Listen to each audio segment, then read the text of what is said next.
नमस्कार, आप देख रहे हैं अपना उत्तराखंड। आपके साथ मैं हूं नलिनी पांडे। चलिए खबरों की शुरुआत करेंगे। दिल्ली में आज पीएम मोदी की अध्यक्षता में नीति आयोग की मीटिंग हुई, जिसमें उत्तराखंड के सीएम पुष्कर सिंह धामी भी शामिल हुए और साथ ही सीएम धामी ने नीति आयोग के समक्ष राज्य की कई मांगे भी रखी। राज्य में 70% इलाका वनों से आच्छादित है, इसके लिए ग्रीन बोनस की मांग की गई है। राज्य में चारधाम यात्रा और कांवड़ यात्रा के दौरान कई तीर्थयात्री आते हैं, इतने लोगों के लिए इंतजाम करना पड़ता है, इसलिए वित्तीय संसाधनों के आवंटन भी रखने चाहिए। 25 मेगावाट में कम क्षमता के प्रोजेक्ट राज्य को मिलने चाहिए, इसमें ऊर्जा उत्पादन बढ़ सकता है। और नदी जोड़ों के तहत गर्मियों में जहां पानी कम होता है उनको जोड़ने की योजना बना रखे हैं। राज्य की भौगोलिक परिस्थिति अलग है, इसलिए धन उसी हिसाब से मिलना चाहिए। औद्योगिक प्रोत्साहन नीति को आगामी 5 साल के लिए विस्तार की मांग भी इस मीटिंग में की गई है। राज्यों के मध्य जब तक संसाधनों का आवंटन के नए मानक निर्धारित नहीं होते हैं, तब तक जो हमारा ये रिसोर्स है, ये वन संपदा है, ये पर्यावरण की जो संपूर्ण इकोसिस्टम को हम लोग कहीं न कहीं पर्यावरण में शुद्ध हवा पानी देने का काम करते हैं, तो उसमें हमारा विशेष रूप से ग्रीन बोनस के रूप में ध्यान रखा जाए। तीर्थयात्री पर्यटक जो हमारे यहाँ साल भर आते हैं, वो उत्तराखंड की जो कुल जनसंख्या है उस जनसंख्या से 5-6 गुना ज़्यादा है, तो निश्चित रूप से उनके लिए तमाम प्रकार की जो व्यवस्थाएं हैं, वहाँ पर सभी जो जरूरी व्यवस्थाएं होती हैं वो हमको सुनिश्चित करनी पड़ती है। इसलिए हमने नीति आयोग के समक्ष ये बात भी रखी कि इतने सारे लोगों के लिए जो हमें प्रबंध करना पड़ता है, तो कहीं न कहीं जब वित्तीय संसाधनों का आवंटन होता है तो हमारा ध्यान जो है उस पर रखा जाना चाहिए कि जिस प्रकार से हम ये करते हैं। और साथ ही साथ जो राज्य में हमारे यहाँ पर 25 मेगावाट से कम लघु एवं सूक्ष्म जल विद्युत परियोजनाओं का जो उत्पादन है उसकी क्षमता 3500 मेगावाट है, और अभी हम केवल 200 मेगावाट ही जो है दोहन कर पा रहे हैं। मुस्लिम धर्म से जुड़ी धार्मिक संपत्तियों की देखरेख का जिम्मा वक्फ बोर्ड करता है और इसी की आड़ में मुस्लिम जमीन माफियाओं का कारोबार फल फूल भी रहा है। विश्व हिंदू परिषद के इसी सवाल पर अब देवभूमि में एक्शन की मांग उठने लग गई है। रिपोर्ट देखिए।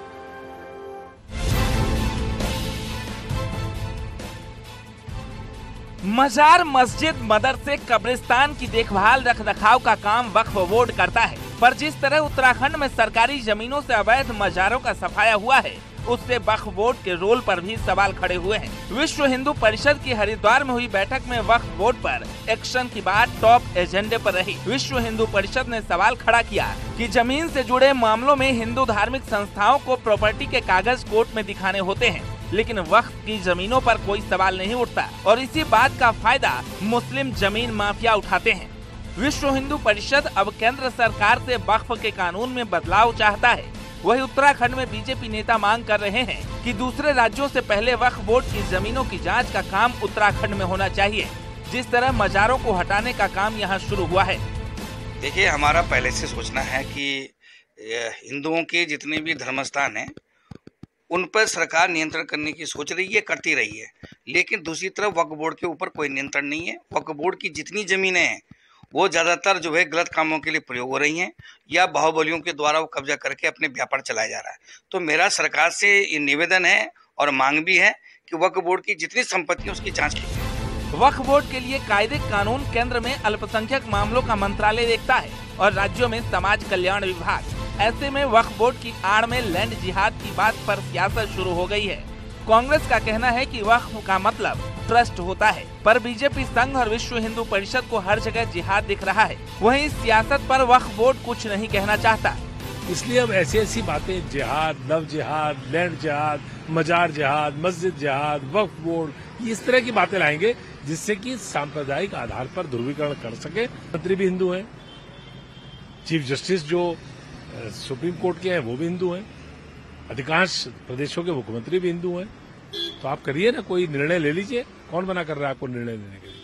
मैं समझता हूँ ये मूर्खतापूर्ण बातें हैं। विश्व हिंदू परिषद के केंद्रीय मार्गदर्शक मंडल की 2 दिन की बैठक हरिद्वार में हुई, पर चर्चा में धर्मांतरण, वक्फ बोर्ड और मजारों पर एक्शन रहा। अवैध मजारों को हटाने के लिए मुख्यमंत्री धामी के फैसलों की संतों ने खुलकर तारीफ की। ऐसे में देखना होगा कि वक्फ बोर्ड और उसकी संपत्तियों की जांच की शुरुआत क्या देवभूमि से होगी। कोटद्वार से अनुपम भारद्वाज के साथ दीपांकर भट्ट, न्यूज़ 18। तो पूर्व सीएम हरीश रावत ने लैंड जिहाद को लेकर राज्य सरकार पर निशाना साध दिया है। हरिद्वार में एक धार्मिक कार्यक्रम में पहुंचे हरीश रावत ने कहा कि मैं तो सड़क जिहाद पर निकला हुआ हूं। हमारे पास बहुत सारे जिहाद हैं जो जनहित के लिए जरूरी हैं। सड़कों के गड्ढे, जंगलों की आग, बेरोजगारों को नौकरी और नलों में पानी जैसे बहुत सारे जिहाद चल रखे हैं जिन पर सरकार का ध्यान नहीं है।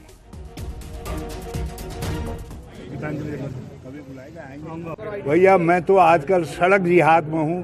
सड़कों के गड्ढे भर जाएं, आग बुझ जाए, जो जंगलों में आग लग रही थी प्रकृति ने बुझा दी, बड़े आभारी हैं। हम कह रहे हैं कि नलों में पानी आ जाए, बिजली 24 घंटा मिल जाए, लड़कों को नौकरी मिल जाए, महंगाई घट जाए। हमारे लिए बहुत सारे जिहाद हैं जो जनता के, आम आदमी के कल्याण के लिए जरूरी हैं। हम उन पर लगे।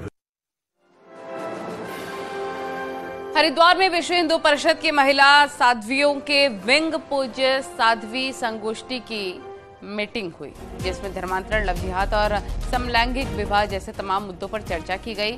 कनखल के कृष्ण निवास आश्रम में आयोजित इस गोष्ठी में देश भर से आई महिला साध्वियां शामिल हुई। बैठक में तय किया गया कि सनातन धर्म की सभ्यता और संस्कृति को बचाने के लिए धर्मांतरण, लव जिहाद और समलैंगिक विवाह जैसी बुराइयों को दूर करना होगा। इसके लिए आने वाली दीपावली के त्योहार पर जन जागरण अभियान चलाया जाएगा। साधु संतों के साथ महिला संत भी गांव-गांव जाकर देश की युवा पीढ़ी को जागरूक करेंगी। भगवान शिव अपने और हरिद्वार में आज उस वक्त दिलचस्प वाकया हो गया जब महाराष्ट्र के पूर्व राज्यपाल भगत सिंह कोश्यारी और पूर्व सीएम हरीश रावत का आमना सामना हो गया। दोनों नेताओं ने एक दूसरे को माला पहनाकर हंसी मजाक किया। दरअसल हरिपुर कला स्थित एक आश्रम में संत सम्मेलन चल रहा था। इस दौरान कार्यक्रम में कई साधु संत और राजनेता मौजूद थे। कार्यक्रम में हरीश रावत ने पहुंचकर सभी संतों को माला पहनाई, तो वहां पहले से मौजूद भगत सिंह कोश्यारी भी पंक्ति में बैठे हुए थे। हरीश रावत ने कोश्यारी को भी माला पहना दी, जिसके बाद भगत सिंह कोश्यारी ने भी हरीश रावत को माला पहना दी, जिससे वहां का माहौल काफी ज्यादा मजाकिया हो गया। कर रहे हैं तो सभी महापुरुषों से 1 मिनट निवेदन है। और रुड़की के गंगनहर इलाके में एक युवक पर घर के बाहर खेल रहे बच्चे को उठाकर ले जाने का आरोप लगा है, जिसके बाद लोगों ने युवक को पकड़कर उसकी जमकर पिटाई कर दी और फिर उसे पुलिस के हवाले कर दिया। वहीं युवक का वीडियो सीसीटीवी कैमरे में कैद भी हो गया है, जिसमें दिख रहा है कि युवक बच्चे को गोद में लिए कहीं जा रहा है। उधर पुलिस का कहना है कि एक बच्चा चोरी की सूचना मिली थी, जिससे आरोपी को पकड़ लिया गया है। बच्चा सकुशल बरामद कर लिया गया है। 11 बजे करीब मेरा बच्चा बाहर खेल रहा था। एक अनजान व्यक्ति उसको उठा के ले गया। फिर मैं वहाँ बाहर काम पे चला गया था। मेरे पास फ़ोन आया घर से कि कोई बच्चे को उठा के ले गया। इतने में फिर दोबारा फ़ोन आया कि उसको आदमी को पकड़ लिया, युवक को। बच्चा मिल गया। एक सूचना आई थी कि एक बच्चे को कोई व्यक्ति लेकर के गया है, तो उस सूचना पे जैसे ही पुलिस को मिली तो पुलिस ने उसमें जो है कार्रवाई करते हुए तुरंत फील्ड में रवाना होकर उसको पता निकालते हुए उसको पकड़ लिया गया, युवक को। उत्तराखंड पुलिस इन दिनों सोशल मीडिया पर भी जमकर धमाल मचा रखी है। आलम तो ये हो गया है कि सोशल मीडिया में पुलिस द्वारा डाले गए वीडियोस को भी खूब पसंद किया जा रहा है, जिन पर जमकर लाइक और कमेंट देखने को मिल रहा है। पूरा मामला क्या है, देखिए रिपोर्ट में। अक्सर सोशल मीडिया में रोड रेस, आपसी विवाद, हंगामे, हथियारों के साथ की फोटो और वीडियो डालते हुए लोग देखने को मिलते हैं, जिन पर पुलिस कार्रवाई भी करती है। लेकिन इन कार्रवाइयों का पता कुछ ही लोगों को रहता है। अब पुलिस इन कार्रवाई के मीम्स तैयार कर रही है, जिससे आरोपियों को सबक मिल सके। इसके लिए पुलिस सोशल मीडिया का सहारा ले रही है।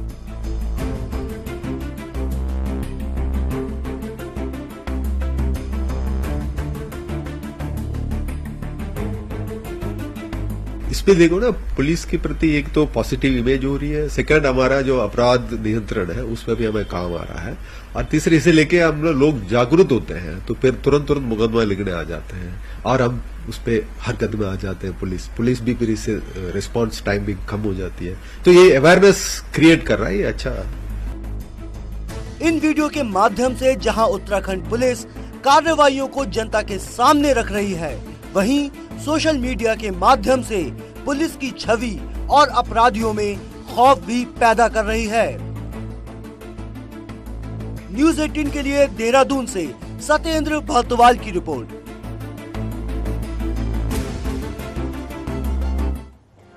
आगे बढ़ते हैं। बद्रीनाथ धाम के कपाट खुले 1 महीना हो गया है और 1 महीने में 4.5 लाख से ज्यादा श्रद्धालु धाम में दर्शन कर चुके हैं। बद्रीनाथ धाम का मौसम भी लगातार बदल रहा है, लेकिन उसके बावजूद तीर्थ यात्रियों का तांता लगा हुआ है, जिससे मंदिर समिति भी उत्साहित नजर आ रहा है। अब तक लगभग 4.5 लाख से अधिक श्रद्धालु तीर्थयात्रियों ने बद्रीनाथ धाम के दर्शन किए हैं। और आप जानते हैं कि इस वर्ष लगातार मौसम प्रतिकूल भी रहा है, लगातार वर्षा हो रही है, बर्फबारी भी काफ़ी हुई है। उसके बावजूद जो श्रद्धालु हैं, तीर्थयात्री हैं, उनके उत्साह में किसी प्रकार की कोई कमी नहीं दिखाई पड़ रही है। गुरुवार और शुक्रवार को भारी बर्फबारी के चलते हेमकुंड साहिब की यात्रा स्थगित करनी पड़ी, जिसके बाद शनिवार को लगभग 1400 से अधिक यात्री मौसम साफ होने के बाद हेमकुंड साहिब पहुंचे। लेकिन एक बार फिर से मौसम ने हेमकुंड साहिब में यात्रियों की मुसीबतों को बढ़ा दिया। लगातार हो रही बर्फबारी से रास्तों पर फिसलन हो गई है। हालांकि मौके पर एसडीआरएफ की टीम यात्रियों को रास्ता पार कराने में मदद कर रही है, लेकिन पल पल बदल रहे मौसम से हेमकुंड साहिब में ठंड बढ़ने लग गई है।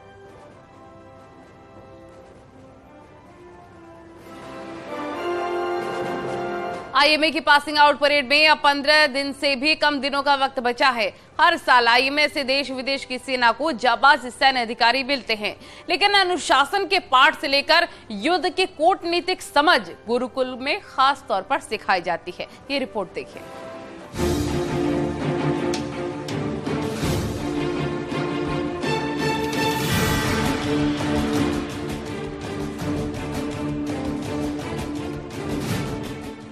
आईएमए यानी इंडियन मिलिट्री एकेडमी, जिसकी साल में 2 बार पासिंग आउट परेड होती है।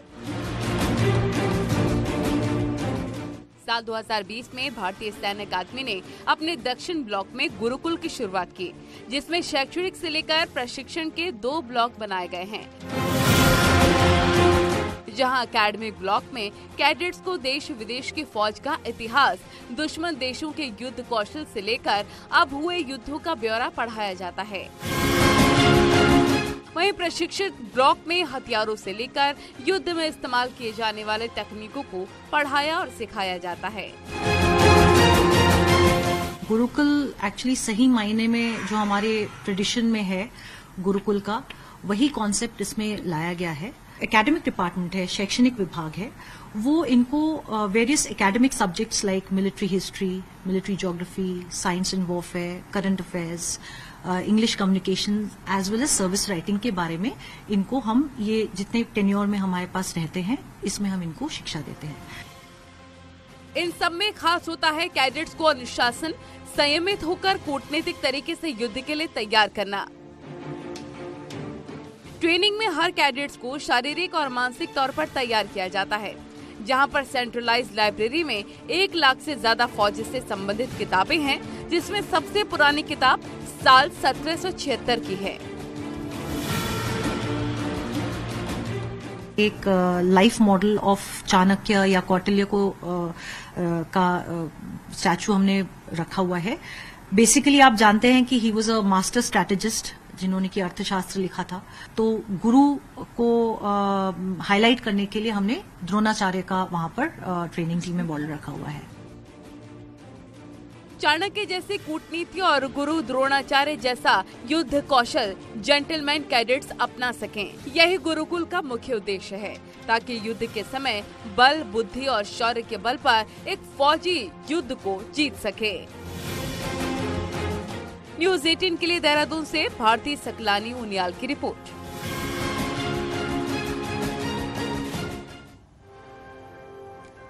नई संसद भवन में सेंगोल लगाया जाना है, जिस पर जगत गुरु रामभद्राचार्य का कहना है कि ये न्याय का प्रतीक है और कुछ लोगों को इसकी समझ नहीं है, इसलिए इसका विरोध कर रहे हैं। सेंगोल पर नंदी का मतलब ही विश्वास है। साथ ही उन्होंने कहा कि मोदी की लोकप्रियता कुछ लोग पचा नहीं पा रहे हैं। शक्ति चाहिए ही चाहिए। इसे बहुत सोच समझ करके नवीन संसद भवन का निर्माण किया गया है। नंदी जो है वो विश्वास के प्रतीक हैं, क्योंकि शंकर जी विश्वास के प्रतीक। भवानी शंकर वंदे श्रद्धा विश्वास रूप दंड की व्यवस्था के लिए संसद स्थापित की गई है। मोदी की लोकप्रियता लोग पचा नहीं पा रहे हैं, इसे विरोध कर रहे हैं। उचित यही है कि सब लोग सम्मिलित हों। खबरें और भी हैं, लेकिन यहां रुकना होगा एक छोटे से ब्रेक के लिए।